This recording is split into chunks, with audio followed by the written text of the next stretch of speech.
I wanted to share 4 stories around how I think you can make learning work more impactfully in your business. I think everyone in this room probably loves to learn and already knows how to learn, but really thinking about how can we accelerate that learning and use it to create more efficacy within work. This journey, in part, it's been something I've been doing my whole life, but there's always these big moments of change that really make you question. And to what Doug was saying before this, we live in a space of uncertainty and ambiguity, and we have these moments where we want to make big leaps. And for me, one of those big leaps is when I quit my amazing job at Wolf Olins. There's a couple of people actually in the room. Hi, Sammy and Owen. And I was helping develop their corporate learning arm, which is still going really well, looking at how to help clients scale impact through online learning. But I knew this wasn't quite right for me, so I quit. And I went on a personal sabbatical. I went to Chile, this is where Pablo Neruda's amazing house in Chile is. And I went to the fjords and to the States where I'm from.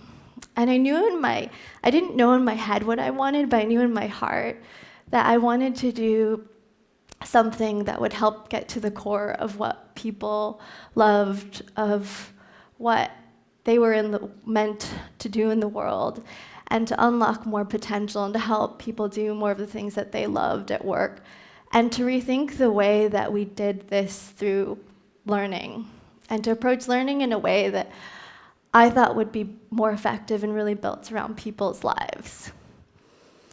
So I started a business, but I didn't want it to just be a consulting practice. I love helping people solve problems, but I saw problems of my own that I wanted to solve. One of which is feeling alone, especially when you're starting something new and you're an independent consultant. And I wanted to set up a community, a creative community of peer mentors across the world, not a classroom, not a training program, but something that was really built around our lives, for and by us. And this was a cross-disciplinary community of designers, of entrepreneurs, across different industries, and across different parts of the world, from Lagos to New York to Buenos Aires. And it was all around helping people achieve what they wanted in 2016, and a combination of different types of experiences, and looking at some of the existing tools that we use day in and day out, but I think we don't necessarily use effectively for learning for work. And thinking about how to reinforce behaviors through weekly emails, to encourage accountability and social interaction through Slack, and to have more of that personal intimacy and more of that emotional truth through things like WhatsApp, and still knowing that one-on-ones and in-person meetups, the things that are not scalable, are still incredibly important.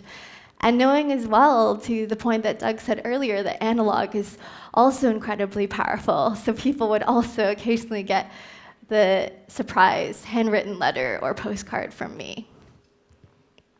And what I tried to do when I started this group was in a way do what we do in yoga. It's called sankalpa, which is setting your intention, whether that is self-love or compassion or strengthening your core. And for me, it was really helping people figure out what is their intention in the world, and looking at how to help them define their purpose, their reason for being. And this is an example of how I've begun to unpack my purpose, largely inspired by some of the thinking at Wolf Olins, which is very purpose-driven. And thinking about, for me, it's about helping people live their deepest selves. But for me, purpose isn't enough. Purpose needs action. And I'm really interested in how to make purpose real. And part of what I developed as well alongside this tool was this tool as well, which is very messy, but was really what people might call personal plans within companies. And thinking about, if this is my purpose, how do I break it down? What are the goals that I want to accomplish? What are the accomplishments I want to have next week, next month, and the next 3 months? And what are the things that might be getting in the way of these things I want to do in the world? I'm thinking about it holistically. I think there's often a separation between work and life, and really making sure, especially for people like me that I love working, I'm so passionate in what I do, but I know I need that balance. And knowing who do I have to support me along this journey.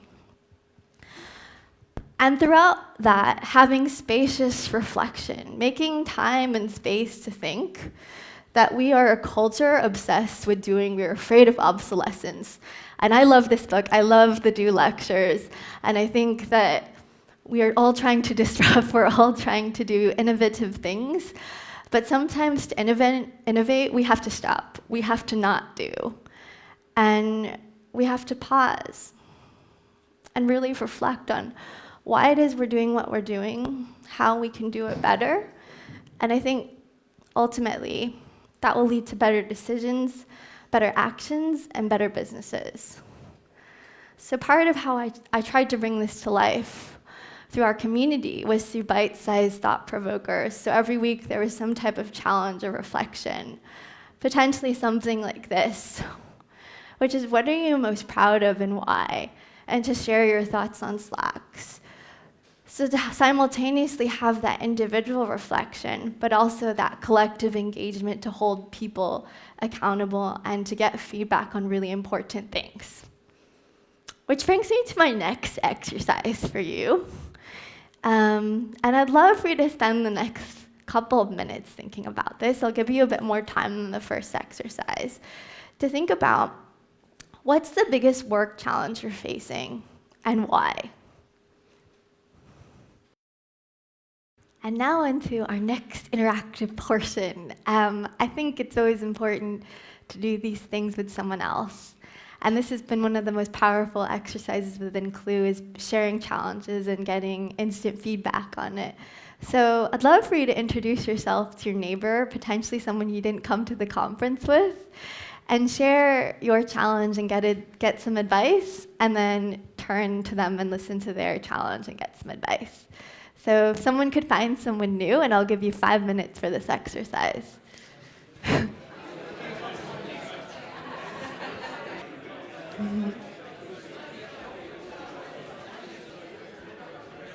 Thank you. It's interesting. I was talking to Allison yesterday, and we were thinking about how to incorporate interactivity when essentially you feel like you're on stage and you almost lose control as a speaker. But I think that loss of control, per Doug's points earlier, is really important. Who wants to share one challenge and the advice someone gave them? Someone else we haven't heard from in the room? I hope that you got something out of that last exercise, and I would encourage you to keep sharing your challenges and to keep getting advice and ideas and inspiration from everyone in the room, because there's so many talents and perspectives here, and I think that's what this conference is all about. Another thing that I've been really impressed with this morning, and what I tried to do with Clue, is create emotional truth. I know before even coming to this conference, I was worried, am I going to talk enough about my offer, my personal brand? We're obsessed with carving the perfect image on LinkedIn, on Twitter, in our workplaces. And sometimes we just want to share what's actually going on. Like when Doug said he was nervous, I was like, okay, me too. And it's great to know that you're not alone. And on that similar note, I was really inspired by a particular member named Tony, a digital strategist who's in the midst of a transition, moving from agency life into social enterprise life and doing more stuff in sustainability, from London to Santiago to Vancouver. And this was week 1 of Clue, and he raised his hand essentially and said, does anyone else have pitch anxiety? I know I do, and wrote this beautiful passage on Slack in pretty vivid detail about how his armpits get sweaty and how he has terrible nerves, and I saw myself in that. And I thought I would be the first person to respond, but I wasn't. That 3 other people responded before me and shared their stories. and shared their TED Talks and their tools. And actually, I was even reviewing them before this presentation to remind myself on how to stay calm. And I think people in the workplace really need that emotional truth. They need to see the truth that they're so longing to see, as Anne Lamott said, and I'll be sharing this book later. And it inspired me to start sharing some of my biggest fears, particularly around confidence, which is one of the biggest issues that get in the way of achieving what we want. And I think it relates to fear, what Doug was talking about. And over 60% of our members said confidence was the biggest thing getting in the way of achieving their goals. But by not talking about it, we're not addressing the problem. We don't know how to move forward, and we feel alone. And one of my most popular email newsletters was on this topic of confidence and how at times my confidence can feel as high as Everest, as low as the Dead Sea. And knowing that this journey of understanding how to build confidence is in part knowing that my accomplishments, what I do, my achievements aren't linked to my value as a person, as an individual. And it was really scary to write this, to admit this to people. But someone later wrote to me that this really resonated me, what he said around confidence, and it's inspired me to change my purpose, to not only be about doing something transformative, but learning to love it and accept myself along the way. And I'm really inspired by that openness can beget more openness, and I think lead to happier people, happier employees, and ultimately more connected workplaces and more productivity. And building this place of emotional truth and trust is how we get to probably one of the core people HR challenges that keep coming up again and again with clients is feedback. And I think we need a new approach to feedback. And it's not a new or hard science. And I want to ask, who actually likes giving or asking for feedback in the audience? Okay, some of you, okay, well, this is a people conference, so I'd expect a little bit more than a third to enjoy this process. And it's not always enjoyable.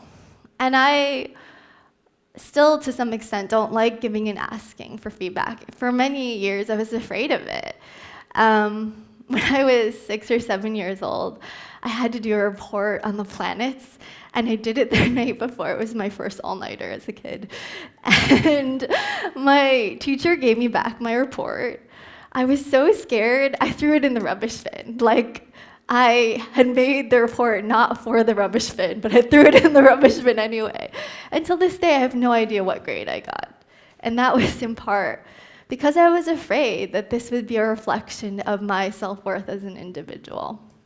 And I think we need to change that, and we need to have a different way that we approach conversations, and a different way that we have these types of interactions with colleagues and with partners. I also recently read a passage from this amazing book by Anne Lamott on storytelling and philosophy, and instead of me paraphrasing her work, I thought I would read this chapter, which so eloquently captures some of my thinking on feedback to date. And I'm going to read it to you. I've taught at writing conferences where students have come to me crying because the famous writer who critiqued their work that day had savaged it. I've taught at conferences where the students have been devastated by the harshness of other participants' comments, where it felt to them like Lord of the Flies writing conference. Last summer, for instance, I was in the classroom at a huge and prestigious conference when things got completely out of hand. I sat with that day's 20 students and listened to one of them read a few passages from his work. He had not been writing for very long. It was experimental with a lot of bad dialect and not very good. The other students had been given his story beforehand to mark up, and when he was done, they gave him their comments. They mentioned things they liked, things they thought he had done well, moments here and there that worked. They said the dialect had gotten in the way, but that there was a great deal of heart and emotion in the story that had moved them. I thought what they had said was true, if perhaps somewhat effusive. So I said a few encouraging things too, pointed out a few passages that didn't ring true, recommended ways to pick up the pace, and rather gently suggested it needed some work. The author asked specific questions and was given some good suggestions. Then, a young woman who had been silent had raised her hand. "Am I crazy?" she implored. "Am I losing my mind? Am I the only person here who doesn't think it worked at all? Did anyone actually think there was one believable character, one meaningful image?" And she went on and on and on, while the rest of us stared at her, entranced, as if frozen in cobra hypnosis. Much of what she said was true. She looked back at me when she finished, fevered and imploring. I looked back at her. I tried to figure out what to do. There was a silence. "Should he give up altogether?" I asked. "I think people are patronizing him. He's not going to get better if people don't tell him the truth." But what you think is the truth is just your opinion. The author of the story scanned the ceiling as if he had heard the drone of approaching mosquitoes. The rest of the class stared at me with a sort of wired expectation. Part of me understood how the young woman felt. It had taken a lot of courage for her to speak up, and part of me wanted to tear a leg off the table and wave it at her threateningly. I knew she was a much better writer than he, because almost everyone was. I tried to breathe and to remember what unpublished writers need and why they come to those writing conferences. They need attention. They need someone to respond to their work as honestly as possible, but without being abusive or diminishing. So in my comments, I focused on the fact that the author had tried something so difficult, had taken such a risk. I told him that the best possible thing was to shoot high and make mistakes. And then when he was old or dying, he was almost certainly not going to say, "God, I'm so glad I took so few risks. I'm so glad I kept shooting so low." I told him to plow ahead, write one more time, then get to work on something else. I told the young woman in front of the class that it had taken guts to say what she had said. Later, she sought me out and asked if I thought she was a monster. I told her I thought she'd been very honest and that this was totally commendable, but that you don't always have to chop with the sword. You can point with it too. And in the past, I have been that girl that's raised her hand. I have chopped with the sword instead of pointing with it. And I think that we can be more gentle with our colleagues and with ourselves. Someone once said to me, "Oh, I have a really no bullshit approach to work and to people." And whilst I do think there's a time and a place for that, I think we need more heartfelt honesty and more truth that comes from a place of positivity and of goodness, and asking ourselves, what are we trying to achieve? What is going to be best for the relationship and the outcome that we're seeking in the short and long term? Because often when we have this approach, we take shortcuts, and we ultimately damage the relationship. And that leads to a culture of distrust and ultimately not a good business practice. And so what I've tried to do with Clue is to encourage this culture of heartfelt feedback and to really be honest with people with the truth that they need to know, but doing it in a way that feels appropriate for them at the time and the place.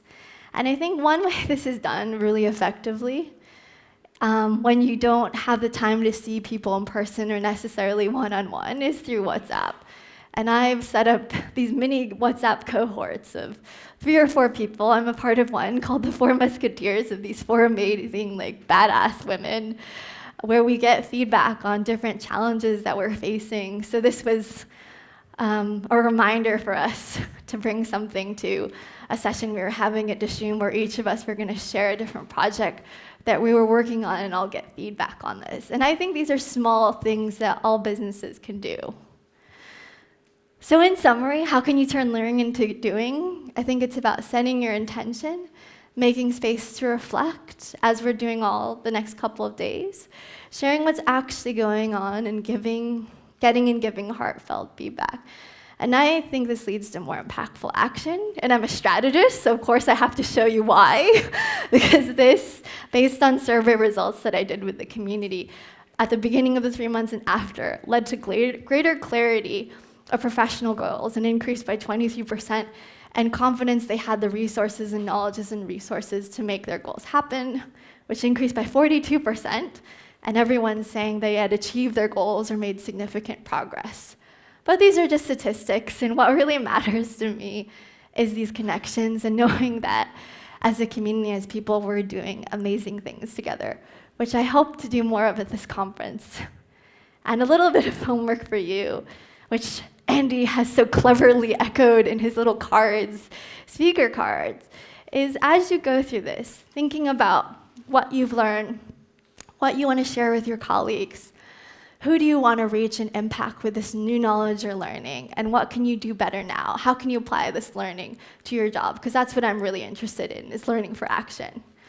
And I'm not sure if this Slack is working, but so things go beyond the next couple of days. Potentially, if other speakers are up for it, sharing their presentations and slides here, as well as any of the challenges that have been shared around growing culture, getting buy-in from senior leaders, making workplaces more human. That's all I have. Thanks for listening.